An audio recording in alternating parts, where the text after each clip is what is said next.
சென்னையில் பள்ளி சிறுமிகளை பாலியல் தொழிலில் ஈடுபடுத்திய வழக்கில் தெலுங்கானாவில் தலைமறைவாக இருந்த சஞ்சய்குமாரை போலீசார் கைது செய்து அழைத்து வந்தனர்.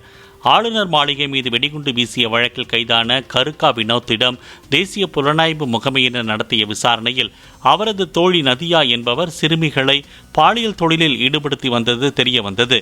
இதுகுறித்து சென்னை போலீசார் விசாரணை நடத்தி இதுவரையில் 10 பேரை கைது செய்துள்ளனர்.